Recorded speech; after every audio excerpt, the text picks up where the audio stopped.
बिस्मिल्लाहिर्रहमानिर्रहीम अस्सलामुअलैकुम दोस्तों, मैं आपको खुशामदीद कहता हूँ। आज की इस वीडियो में मैं आपको बताऊंगा आप अपनी फेसबुक की पब्लिक यानी कि पब्लिक पे जो कमेंट्स हैं उनको कैसे हाइड कर सकते हैं। तो इससे पहले अगर आपने हमारा यूट्यूब चैनल अभी तक सब्सक्राइब नहीं किया तो बराए मेहरबानी सब्सक्राइब बटन पर क्लिक करके और साथ में बेल के आइकन को लाजमी क्लिक करें ताकि हर आने वाली वीडियो की नोटिफिकेशन आपको पहुँचते रहें। जी हाँ दोस्तों, अगर आपको जो कोई कमेंट करता है तो आपकी कमेंट पब्लिक पे होती है और आप अगर चाहें तो वो कमेंट्स ना आए तो आपने एक सेटिंग कर लेनी है। सबसे पहले आपने फेसबुक ओपन कर देनी है। वहाँ पे आप देख रहे हैं 3 ये लाइनें, इस पर आपने क्लिक कर देना है।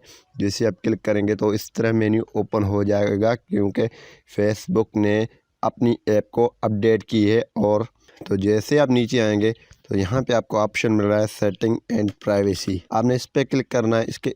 इसके बाद आपने सेटिंग्स पे क्लिक कर देना है। जैसे सेटिंग पे क्लिक करेंगे तो यहाँ पे आपको एक ऑप्शन मिल जाएगा। यहाँ पे आपको नीचे ऑप्शन मिलेगा पब्लिक पोस्ट। तो यहाँ पे पब्लिक पोस्ट को आप अगर ओपन करेंगे तो यहाँ पे पब्लिक पोस्ट कमेंट्स जो आप देख रहे हैं, तो यहाँ पे आपकी पब्लिक पोस्ट कमेंट्स पब्लिक की हुई है। फ्रेंड्स टू ऑफ फ्रेंड्स भी आप रख सकते हैं, यानी आपकी फ्रेंड्स की फ्रेंड कमेंट करेंगे लेकिन आपने फ्रेंड पे कर देना है। जिसे आप फ्रेंड पे करेंगे तो ये सेटिंग अपडेट हो जाएगी। उम्मीद करूँगा कि ये वीडियो आपको पसंद आई होगी। अगर पसंद आई तो वीडियो को लाइक करना नहीं भूलिए। Thanks for watching. पाकिस्तान जिंदाबाद।